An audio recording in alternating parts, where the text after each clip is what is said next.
I saw her on a TV show, and I had never seen her before, and I said, that's it. For decades, Robert Redford was the embodiment of calm in chaos, the gentleman of New Hollywood. While others exploded, faded, or flamed out, Redford stayed grounded, golden, and above the fray. He didn't chase headlines, he didn't trade in gossip, and he never aired dirty laundry, until now. At 88, the Oscar-winning icon finally said what those closest to him have known for years. There were actors who made the work unbearable, men he clashed with behind closed doors, legends he couldn't stand. And while the performances were iconic, the experiences were anything but. These aren't rumors, these are names, and some will break your heart. Because by the time you reach the final name on Redford's list, you might never watch one of Hollywood's most beloved classics the same way again. Gene Hackman. They shared the screen in Downhill Racer and circled other projects over the years, but Redford and Hackman were never friends and never wanted to be. Hackman, a powerhouse of raw intensity, often clashed with Redford's composed, controlled style. On set, Hackman was known to explode in rehearsals, challenge direction, and disregard subtlety in favor of brute force. Redford found it exhausting. "He's one of the greats," Redford once admitted to a colleague. But he never cared who he steamrolled to get there. What began as mutual respect in the 1970s quickly turned into guarded distance. Redford admired Hackman's work ethic. Nobody could accuse him of laziness, but he found the methods unbearable. Hackman approached each role like a battlefield. He didn't just act, he dominated. Directors were often caught in the crossfire, and co-stars became collateral damage. Redford, who preferred collaboration and quiet discipline, found Hackman's volatility disruptive. "You never knew which Hackman you'd get," one assistant director said of Downhill Racer. "Brilliant or belligerent." There were small flare-ups throughout the shoot, but one moment cemented their fracture. During a crucial scene that relied on subtle emotion, Hackman was reportedly furious over a lighting setup he felt was unflattering. He refused to leave his trailer, delaying production for nearly an hour. The director attempted to intervene, to no avail. Redford finally walked to Hackman's trailer himself, opened the door, and, in front of crew, told him, "This isn't your f***ing movie, Gene. It's a team effort. Show up or step aside." Hackman showed up, but the two never spoke off camera again. In private, Redford would refer to Hackman as a sledgehammer in a violin shop. It wasn't a question of talent. Redford never denied Hackman's greatness. It was about control, temperament, and basic respect. Redford, who had begun quietly producing and directing by the late 70s, reportedly vetoed Hackman's name on more than one casting list. "Not worth it," he'd write in the margins. "Brilliant actor. Impossible human." Their careers continued to parallel each other through the decades. Both Oscar winners, both icons of the New Hollywood era, but they never shared the screen again. When asked years later if he regretted not working with Hackman more, Redford paused and gave a diplomatic smile. "Some pairings," he said, "only need to happen once." He left it at that. "He's one of the greats," Redford once admitted to a colleague, but he never cared who he steamrolled to get there. James Woods. Their political and personal philosophies couldn't have been more different. And while they never shared a full film, Woods auditioned for supporting roles in Redford-led projects more than once, and was consistently rejected. Redford later revealed he found Woods deeply unsettling and intensely difficult to even sit in a room with. One casting session ended with Redford reportedly walking out after Woods challenged him on Vietnam policy, during a read for a courtroom drama. "He brought chaos to places that needed quiet," Redford said later. "I wasn't interested in managing that energy." It wasn't just a matter of politics, though that certainly didn't help. Redford, measured, principled, and understated, found Woods's confrontational style exhausting. Woods prided himself on being the smartest guy in the room, but Redford didn't care for games of intellectual one-upmanship. "He never wanted to understand the story," Redford reportedly said of their earliest meeting. He wanted to dominate it. The two men existed on opposite ends of the creative spectrum. Redford thrived in quiet intensity, character nuance, emotional layering. Woods, by contrast, exploded into rooms with kinetic force. Sharp, wired, often unpredictable. "He could give you brilliance," one casting director said, "but you had to survive the storm first." Redford wasn't willing to take that chance. The clash became folklore among casting directors. One particularly tense encounter happened in the late 80s during pre-production for a legal thriller Redford was developing.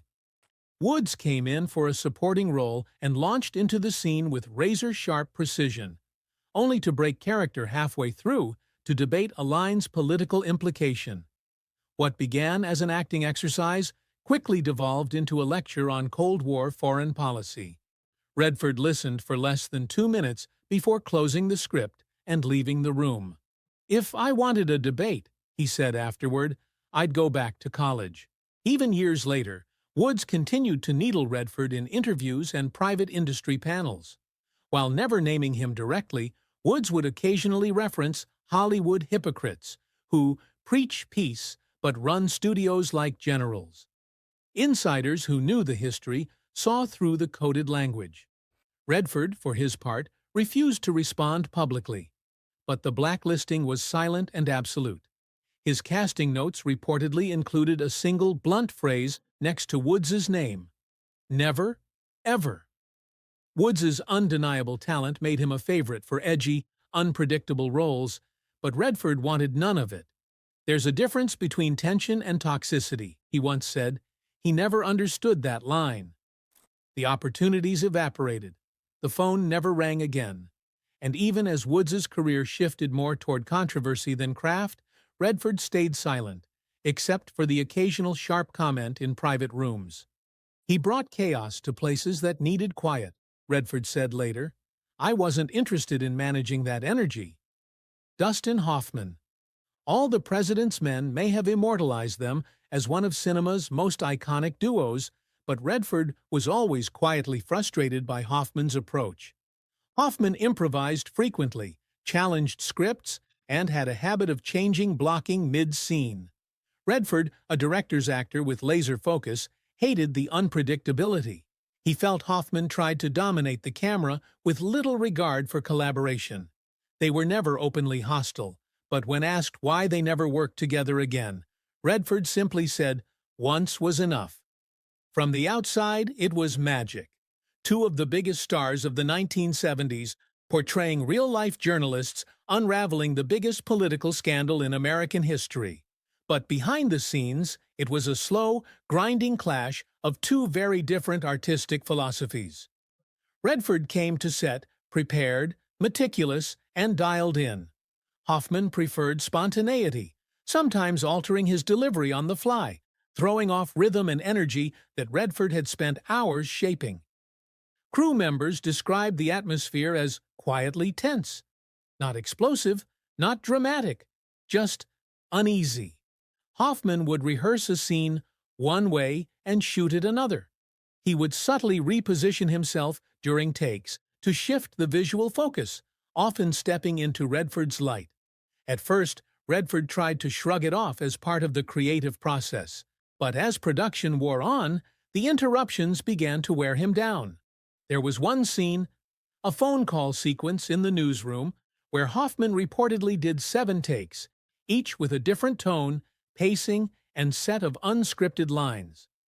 Redford, who had to react off those unpredictable changes, was said to be seething by the end. Director Alan J. Pakula walked the line delicately, never letting the tension boil over, but everyone on set could feel it. "You could tell Bob was biting his tongue," one lighting tech recalled. Every single day behind closed doors, Redford voiced concerns about losing narrative cohesion. "We're trying to tell a story," he was overheard saying to Pakula during a break, "not chase 1,000 little moments." Still, the director kept both stars in orbit. Barely. Knowing the result would be unforgettable, even if the process was fragile. Redford, who would go on to direct his own critically acclaimed films, valued precision. efficiency, discipline. To him, acting was a team sport, and Hoffman often felt like a player trying to win alone. Redford never spoke publicly against Hoffman, but when retrospectives and reunion panels were pitched years later, he declined them all. There was no falling out, no scandal, just a mutual unspoken agreement. Never again. Some people just don't click, even if the film is a masterpiece. They were never openly hostile, but when asked why they never worked together again, Redford simply said, "Once was enough." Tom Cruise. Their only collaboration, Lions for Lambs, was a disaster behind the scenes. Redford, who directed the film, struggled to get past Cruise's corporate mindset. Every note was about optics, Redford later said, not emotion, not honesty, just brand. Cruise reportedly pushed for scene changes, shot angles, even last-minute rewrites. The film flopped, and Redford walked away from the experience, calling it one of the most frustrating projects of my career. He never spoke to Cruise again. When the project was first pitched, it seemed like a dream pairing. Redford, the elder statesman of thoughtful American cinema, and Cruise, the blockbuster juggernaut trying to pivot towards serious material. But from the beginning, the chemistry was off. Redford envisioned a stripped-down political drama, understated, cerebral, and timely. Cruise came in talking about lighting, camera angles, wardrobe, and global messaging. It wasn't collaboration, it was collision. Insiders say the tension was immediate. Cruise, also a producer on the film, wanted final say on nearly everything, from poster design to pacing in the edit. He reportedly arrived at production meetings flanked by a team of publicists and image consultants, and often used words like market positioning and viewer perception in place of more typical actor-director language. Redford, a man who once spent 3 days rehearsing a silent scene for ordinary people, was appalled. Even the rehearsal process exposed the rift. Cruise requested stylists on standby during blocking sessions, reportedly because he wanted his physical silhouette to communicate discipline. Redford, stunned, remarked later, "I wanted the scene to show vulnerability. He wanted it to show symmetry." The two couldn't agree on what the film was even about. Redford saw it as a cautionary tale about institutional failure. Cruise viewed it as a redemption arc for a charismatic leader. On set, the energy only grew more strained. Cruise would often stop mid-scene to request a lighting adjustment or to suggest a punchier line that wasn't in the script. Redford, patient to a fault, tried to accommodate at first, but by week 3, he was openly frustrated. One assistant on the film described a moment during a take when Redford leaned in and quietly asked, "Are we acting? Or are we selling a campaign ad?" Even in post-production, Cruise's fingerprints were everywhere. He reportedly requested multiple cuts of his scenes, arguing about the exact length of a reaction shot. Redford gave him rope, until the studio intervened and sided with Cruise. That was the final straw. Redford delivered the film he could, washed his hands of it, and skipped nearly all of the press. The movie opened to lukewarm reviews and underwhelming box office numbers. Cruise moved on. Redford went silent. The experience left a mark, not just as a creative failure, but as a philosophical breakdown. One man trying to say something, the other trying to sell something. He never spoke to Cruise again. Faye Dunaway. 3 Days of the Condor was a critical hit, but off-screen, it was cold. Redford and Dunaway reportedly had no chemistry during filming, and insiders say the tension was visible between takes. Dunaway, known for her demanding nature and perfectionism, frequently clashed with the director, and Redford often found himself caught in the crossfire. "She wasn't difficult because she cared," one crew member said. "She was difficult because she didn't trust anyone, not even him." Redford called her a storm in heels. From the outset, the pairing looked promising. Redford was at the height of his powers, box office gold with a reputation for calm professionalism. Dunaway had just come off Chinatown and was widely regarded as one of the most compelling actresses of her generation. But their working styles couldn't have been more different. Redford valued subtlety, economy, and restraint.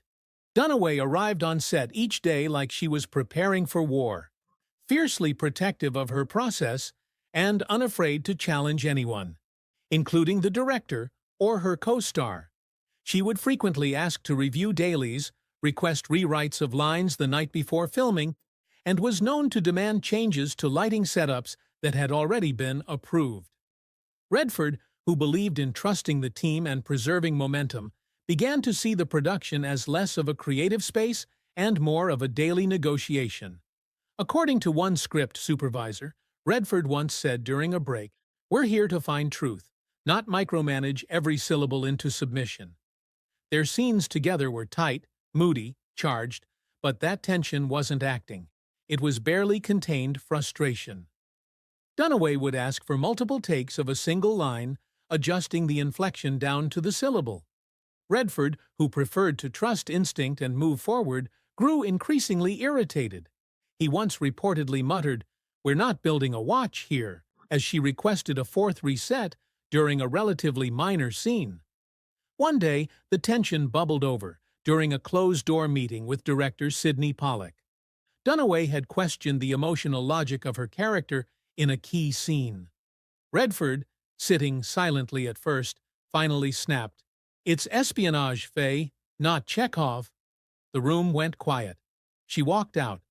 The next day, she returned as if nothing had happened, but the mood never recovered. Despite the on-screen intimacy required by the script, there was nothing warm about their dynamic. Redford reportedly requested a body double be used for insert shots after Dunaway rapped. When asked about her in a press interview years later, he paused, smiled thinly, and said, "She's unforgettable." No collaborations followed, no reunion panels, no nostalgic interviews about the making of the film. "She wasn't difficult because she cared," one crew member said. "She was difficult because she didn't trust anyone, not even him." Redford called her a storm in heels. Robert Duvall. Though they both starred in The Natural, Redford and Duvall were like oil and water. Duvall's improvisational, instinct-first approach clashed with Redford's structured precision. Redford reportedly asked Duvall to stick to the script during a pivotal scene, and Duvall flatly refused. What followed was a behind-the-scenes shouting match that crew members still talk about. "Duvall wanted to play jazz," Redford said later. "I wanted to play composition. It wasn't music, it was noise." From day one on set, their differences were obvious. Redford approached the film like a symphony, rehearsed, timed, emotionally calibrated. He had spent weeks preparing for the role of Roy Hobbs, fine-tuning every detail down to body language and breath. Duvall, meanwhile, showed up with no notes, no rehearsal plans, and a firm belief that real acting came from the gut, not the page. At first, Redford admired the rawness.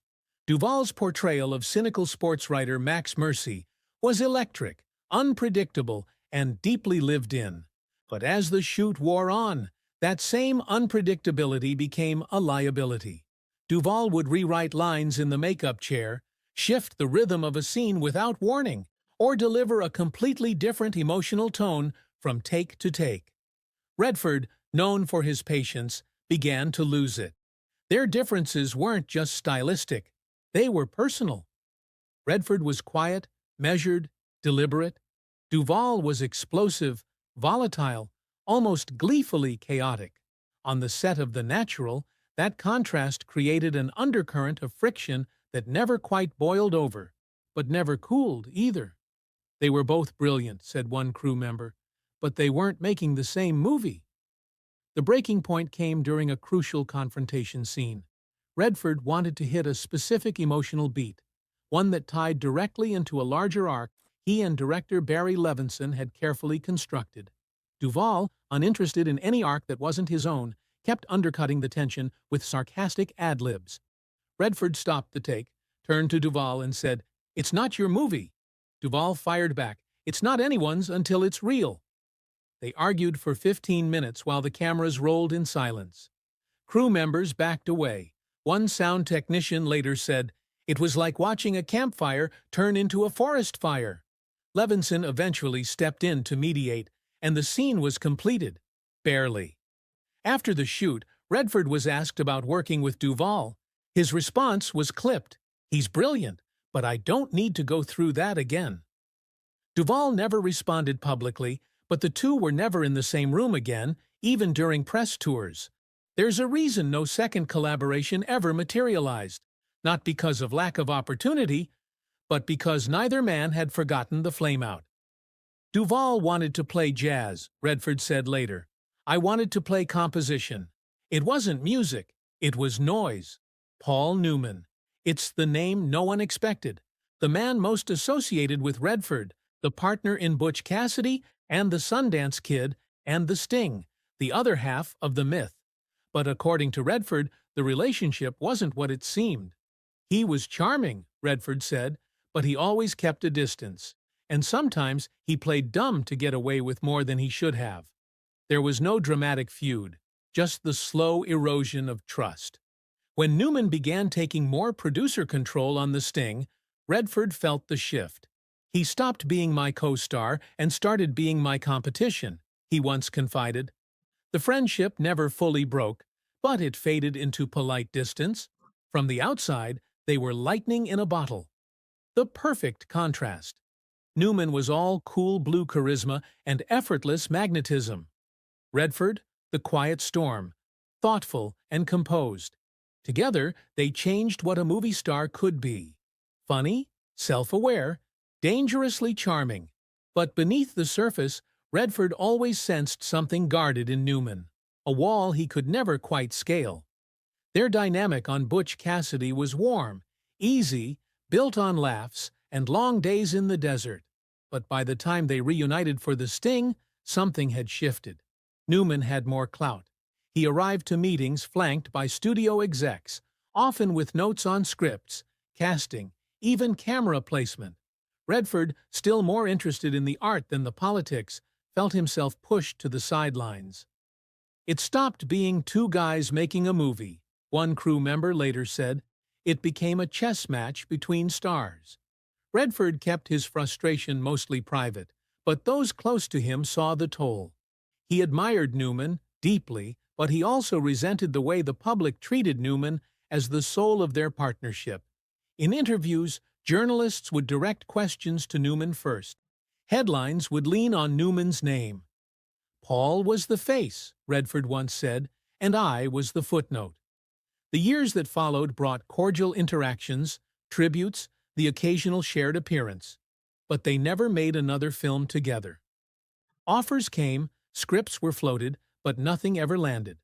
When asked why, Redford would always say, "Timing wasn't right." But those who knew the truth understood. Timing wasn't the problem. Trust was. There was no rift, no betrayal. Just two icons quietly drifting apart, one silent mile at a time. "He was charming," Redford said, "but he always kept a distance. And sometimes he played dumb to get away with more than he should have." There was no dramatic feud, just the slow erosion of trust. When Newman began taking more producer control on The Sting, Redford felt the shift. "He stopped being my co-star and started being my competition," he once confided. The friendship never fully broke, but it faded into polite distance. Some of these names will hurt. Others will feel inevitable. But together, they paint a picture few have seen before. Of a man who, for all his poise and restraint, carried the scars of collaboration just like anyone else. Because for all the sunshine on screen, Redford's Hollywood had shadows too.